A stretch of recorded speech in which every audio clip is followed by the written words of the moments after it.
तो आपके अपने चैनल विद्यापुर में आपका स्वागत है। जो आज हम जो स्टार्ट करने जा रहे हैं वो है क्लास नंबर 2 एसएससी जी 2027 के लिए जो बैच चल रहा है हमारा प्रैक्टिस बैच। उसके लिए हम जो क्लास 2 है वो करने जा रहे हैं।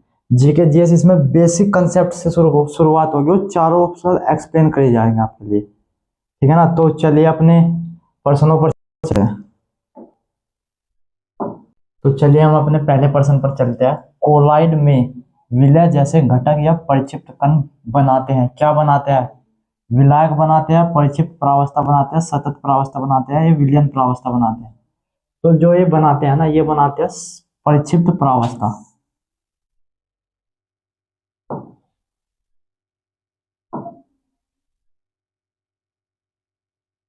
ये बनाते हैं हमारे परिक्षिप्त प्रावस्था।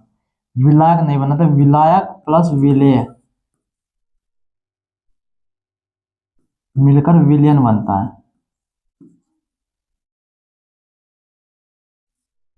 विलयन बनता है। जो सतत प्रावस्था होती है वो होती है जल में। जल में, क्योंकि जल में जो कण होते हैं वे सतत रूप से फैले हुए होते हैं। विलयन प्रावस्था भी नहीं होती। तो इसका राइट आंसर होगा option number B. Next question पे चलते हैं। ये हमारा हिरण्यगर्भ शब्द का अर्थ क्या है? हिरण्य और गर्भ। हिरण्य प्लस गर्भ से मिलकर बना है हिरण्यगर्भ। का अर्थ क्या है? पवित्र अग्नि नहीं है, सोने का गर्भ। हिरण्यगर्भ का अर्थ है सोने का गर्भ। सोने का गर्भ, क्योंकि सोने का गर्भ, ये हिरण्यगर्भ यज्ञ होता था। यज्ञ ये वैदिक काल में होता था राजाओं द्वारा।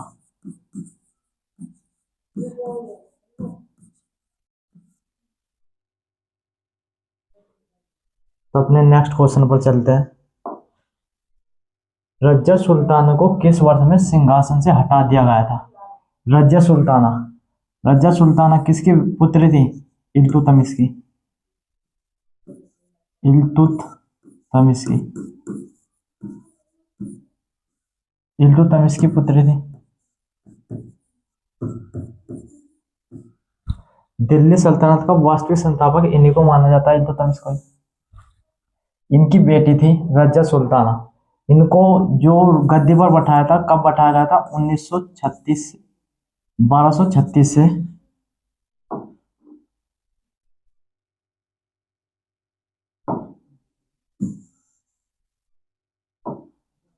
1236 से 40 तक। और इसी बीच इनको कब हटाया गया था? 1236 से 40 तक इन्होंने राज करा। तो 1240 में इन्हें कब हटा दिया गया? 1240 में इन्हें सिंहासन से हटा दिया गया। किनके द्वारा? दल चालीसाओं के द्वारा। दल चालीसा के द्वारा, क्योंकि 40 सरदार होते थे अमीर, उनकी ही चलती थी। राजा के बाद जो किसी की चलती थी वो दल चालीसा की ही चलती थी। तो इसका राइट आंसर होगा ऑप्शन नंबर ए। अब हमारा क्वेश्चन नंबर 4। निम्नलिखित में से कौन सी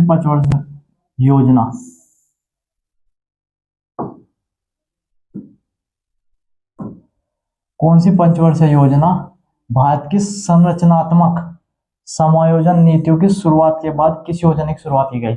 जो ये हमारी जो ये नीतियां है,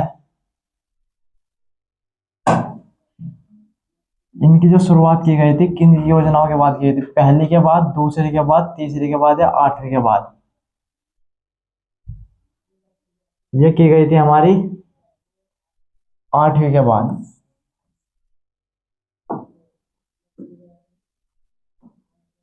आठवीं पंचवर्षीय योजना के बाद, क्योंकि जो ये नीतियां है इन्हीं के थ्रू क्या आया था? LPG reforms.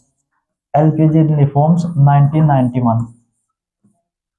एलपीजी रिफॉर्म्स 1991 के बाद जो योजना आई थी 1992 से 1997 तक जो योजना चली थी वो चली थी हमारी आठवीं पंचवर्षीय योजना। तो चलिए हम अपना अगला क्वेश्चन शुरू करते हैं।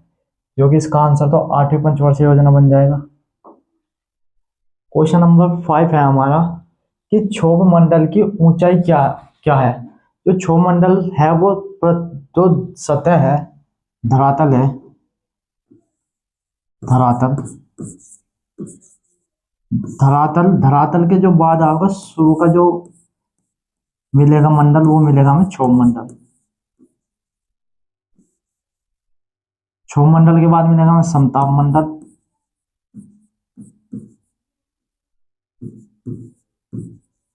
समताप मंडल के बाद मिलेगा हमें मध्य मंडल, मध्य मंडल के ऊपर मिलेगा हमें आयन मंडल, जहाँ पे वर्षा होती है, वर्षा का मौसम बनता है आयन मंडल में। और जो सबसे ऊपर होगा वो होगा बहिर्मंडल, बहिर मतलब बाहर, बहिर्मंडल, ठीक है ना। तो जो इसकी हाइट होती है वो होती है हमारी 0 से 13 किलोमीटर तक, और ये होती है 13 से 50 किलोमीटर तक इसकी हाइट होती है। तो ऐसे हाइट बढ़ती जाती है, तो इसका आंसर होगा हमारा 13 किलोमीटर। और जो ओजोन लेयर है वो समताप मंडल में है, ओजोन लेयर, ठीक है ना। तो अपने नेक्स्ट क्वेश्चन पर चलते हैं। वह जो किसी माध्यम में तब संचित होता है जब माध्यम के कण पड़ोसी कणों को गति में लाते हैं। ये माध्यम के कण है,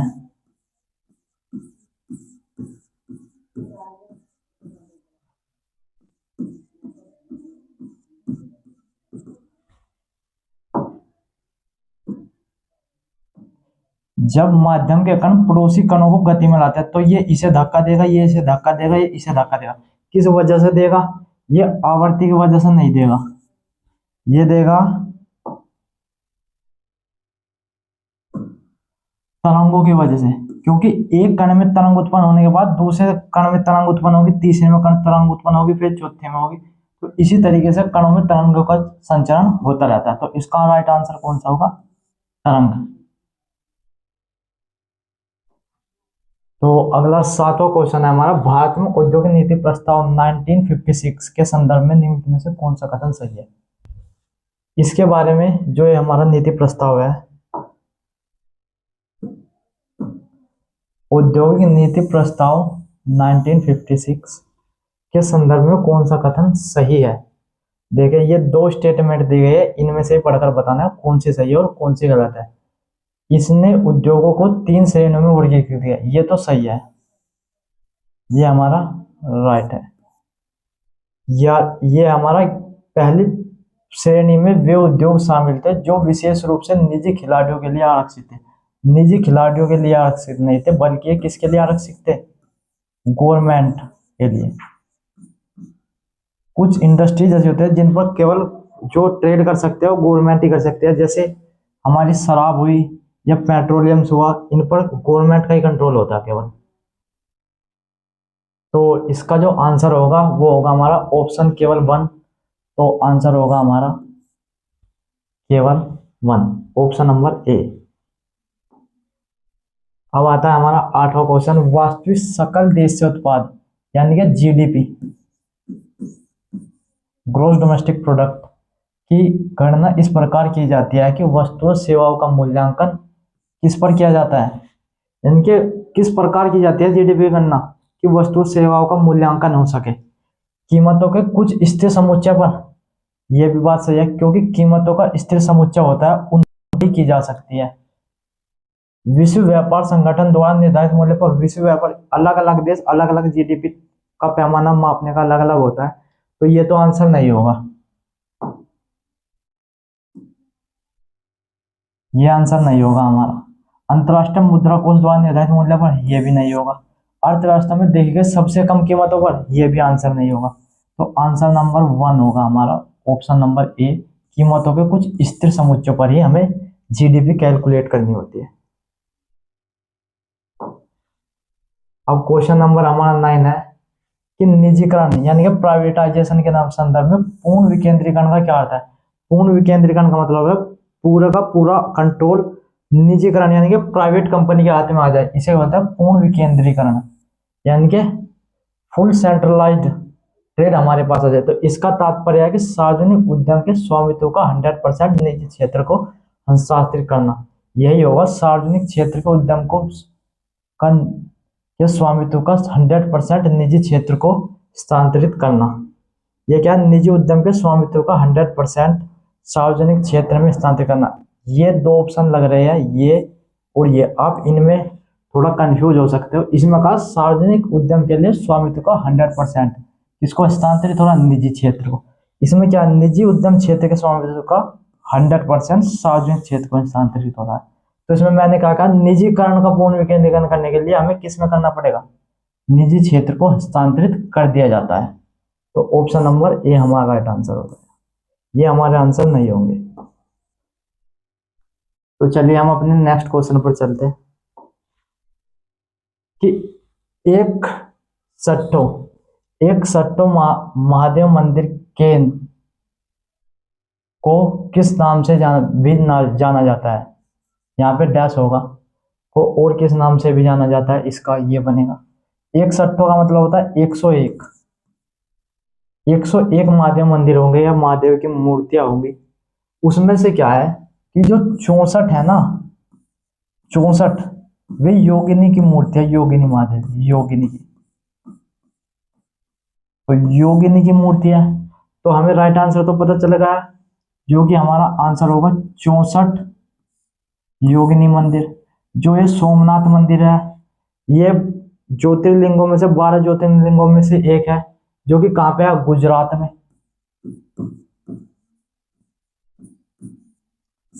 और इसको जो महमूद गजनवी था, इसने कई बार लूटा था इसको, सोमनाथ मंदिर को। दिलवाड़ा मंदिर, ये दिलवाड़ा मंदिर है राजस्थान में, माउंट आबू में, राजस्थान के माउंट आबू में।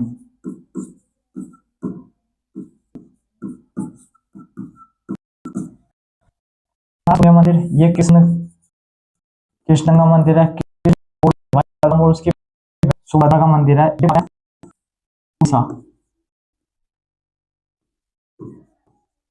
कहाँ पे, उड़ीसा में। तो चलिए हम अपने अगले क्वेश्चन पर चलते हैं कि सरोजिनी नायडू द्वारा लिखित और 1905 में प्रकाशित कविताओं की कौन सी पुस्तक थी, 1905 में प्रकाशित हुई थी। 1905 में 1905 में प्रकाशित, किसके द्वारा लिखित, सरोजिनी नायडू द्वारा। तो हम अपने अपने ऑप्शन पर चलते हैं कि the Indian war of independence, ये भी नहीं होगा। The story of my deportation, ये भी नहीं होगा। रिपम्पसेज ऑफ वर्ल्ड हिस्ट्री, ये भी नहीं होगा। ये होगा the golden threshold.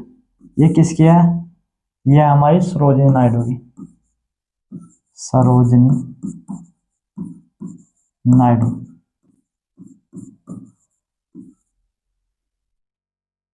Naidu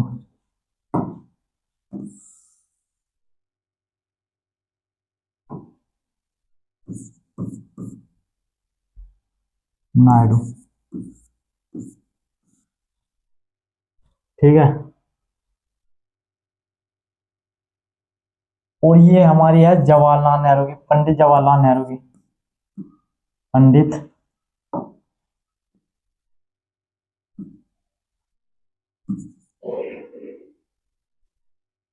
Pandit Jawaharlal Nehru. और ये है हमारी सावरकर की, सावरकर की, ठीक है। तो हम अब जब अपने अगले क्वेश्चन पर चलते हैं कि ठुमरी के संदर्भ में निम्न में से कौन सा कथन सही है। ठुमरी,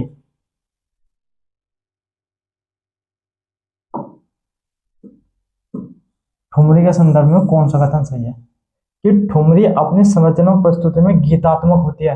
ये तो सही है, गीतात्मक ही होते हैं, गीतात्मक।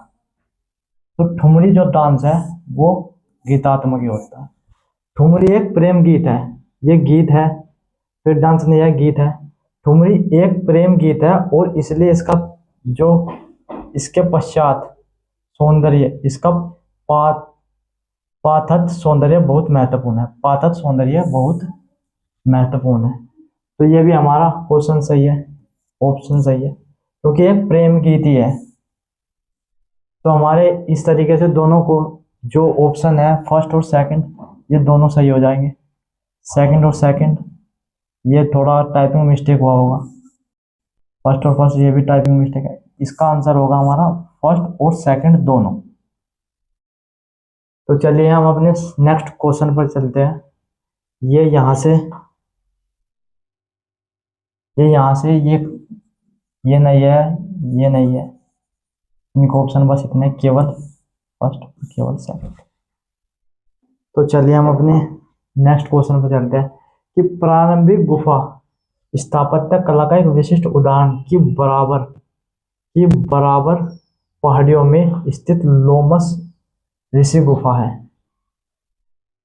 ये क्वेश्चन है, प्रारंभिक गुफा स्थापत्य कला का एक विशिष्ट उदाहरण कहाँ की? बराबर पहाड़ियों में स्थित लोमस गुफा का उदाहरण है। तो ये कहाँ पे है? बराबर पहाड़ियाँ। अगर आपको बराबर पहाड़ियाँ पता है या फिर लोमस ऋषि गुफा पता है तो आप इसका उत्तर है वो लगा सकते हैं। तो जो ये है बराबर की पहाड़ियाँ, ये कहाँ पे है? बिहार में है। कहाँ पे है? बिहार में है। और जो जूनागढ़ की गुफा है वे हमारी गुजरात में है। जूनागढ़ की गुफा कहाँ पे है? गुजरात में। किस भगवान के लिए? बोध की है ये जूनागढ़ गुफाएं। वो जूनागढ़ में ही होंगी, जूनागढ़ की गुफाएं। झारखंड में हजारीबाग गुफाएं हैं। और केरल में भी गुफाएं हैं। केरल में इडक्कुल गुफाएं हैं, इडुक्कल गुफाएं। तो नेक्स्ट क्वेश्चन पर चलते हैं हम कि रोहर कोयला क्षेत्र निम्न में से किस देश में स्थित है? रोहर कोयला क्षेत्र ये हमारा कहाँ पे पड़ेगा? ये बनेगा हमारा जर्मनी में। कहाँ पे पड़ेगा? जर्मनी में। क्योंकि यहाँ पे जो होता है ना, वो यहाँ पे कोल यानी कि कोयला और प्लस लोहा के भंडार थे जर्मनी के रोहर शहर में। तो इसका राइट आंसर हो जाएगा रोहर। और रोहर ही एक बात से बनता है एक कि रोहर ऑफ इंडिया किसे बोलते हैं? रोहर यानी कि भारत का रोहर किसे कहा जाता है? भारत का रोहर क्या है? भारत का रोहर किसे कहा जाता है? कि रोहर के समान ऐसा ही एक शहर होगा भारत में जहाँ पे कोयला और लोहे के पर्याप्त भंडार मिलते हो। तो वो क्षेत्र है हमारा छोटा नागपुर का पठार। छोटा नागपुर पठार, जो कि कहां पर पड़ता है? हमारा झारखंड वाले क्षेत्र में। झारखंड वाले क्षेत्र में ज्यादातर पड़ता है। वैसे तो छत्तीसगढ़, बिहार का कुछ हिस्सा और पश्चिम बंगाल का भी कुछ हिस्सा आता है, लेकिन ज्यादातर ये पड़ता है झारखंड। ठीक है ना? तो हम अपने नेक्स्ट क्वेश्चन पर चलते हैं कि यूरोपीय अंतरिक्ष एजेंसी के एनविजन मिशन का उद्देश्य किस ग्रह का अन्वेषण करना है? यानी कि किस ग्रह को एनालिसिस करना है, वो है एनविजन मिशन।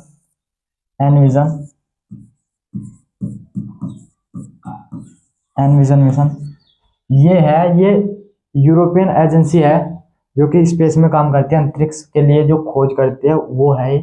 तो ये किसके लिए है? ये वीनस यानी कि शुक्र के लिए। और मंगल के लिए एक्सोमार्स है। एक्सोमार्स मिशन बनाया हुआ उन्होंने, एक्सोमार्स मिशन। ये भी किसके द्वारा ही किया गया है? यूरोपियन स्पेस एजेंसी के द्वारा ही। वीनस पे जुपिटर के लिए जूस मिशन है। ठीक है ना? 1930 में दलित, यहाँ पे दमित लिख रहा है, यह है दलित वर्ग एसोसिएशन की स्थापना की थी। किसने की थी? दलित वर्ग एसोसिएशन की स्थापना 1930 में महात्मा गांधी ने नहीं, महात्मा गांधी ने किसकी स्थापना की थी? वो करी थी हरिजन सेवा संघ की, सेवा संघ की। कब की थी? 1932 में। वो जो इसकी स्थापना की थी दलित वर्ग एसोसिएशन की, वो करी थी डॉक्टर बी आर अम्बेडकर ने। ठीक है, ज्योतिबा फूले, ये इन्होंने सत्यशोधक समाज की स्थापना की थी। सत्यशोधक समाज की स्थापना, सत्यशोधक समाज, सत्य पर शोध करने वाला समाज, सत्यशोधक समाज ये। और अगला क्वेश्चन चलते हैं। मई 2025 में विकसित भार्गव वास्त्र प्रणाली का प्राथमिक उद्देश्य क्या है? ये कब कब इन्वेंट की गई? मई 2025 में भार्गवास्त्र प्रणाली ये क्या गई? ये हमारी डिफेंस सिस्टम के लिए जो सिस्टम है उसके लिए की गई। तो हम करते हैं पनडुब्बी रोधी युद्ध, ये तो नहीं होगा हमारा। जो ये की गई हमारे ड्रोन अटैक से बचने के लिए, ड्रोन अटैक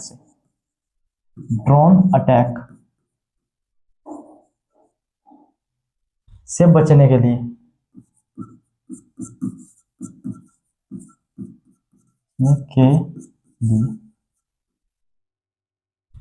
ठीक है ना? तो झुंड ड्रोनों को खतरों का मुकाबला करने के लिए ये क्या लिख रहा है? Surface to air missile for fighter jets, यानी कि लड़ाकू विमानों के लिए सतह से हवा में मार करने वाली मिसाइल के लिए। ये भी नहीं होगा। ये क्या? बैलिस्टिक मिसाइलों के विरुद्ध मिसाइल रक्षा के लिए। ये भी नहीं होगा। तो हमारा ऑप्शन नंबर बी सही हो जाएगा।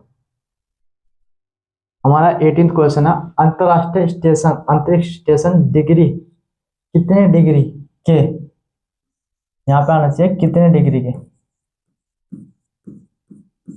कितने डिग्री के कक्षा गति, न कि नति, कक्षा गति पर पश्चिम से पूर्व की ओर या पूर्व की ओर यात्रा करता है। तो कितने डिग्री पर करता है? अंतरराष्ट्रीय स्पेस स्टेशन है वो करता है हमारे 51.6 डिग्री पर, यानी कि 51.6 डिग्री पर करता है, जो कि हमारा स्पेस स्टेशन है। तो चलिए अगले क्वेश्चन पर चलते हैं।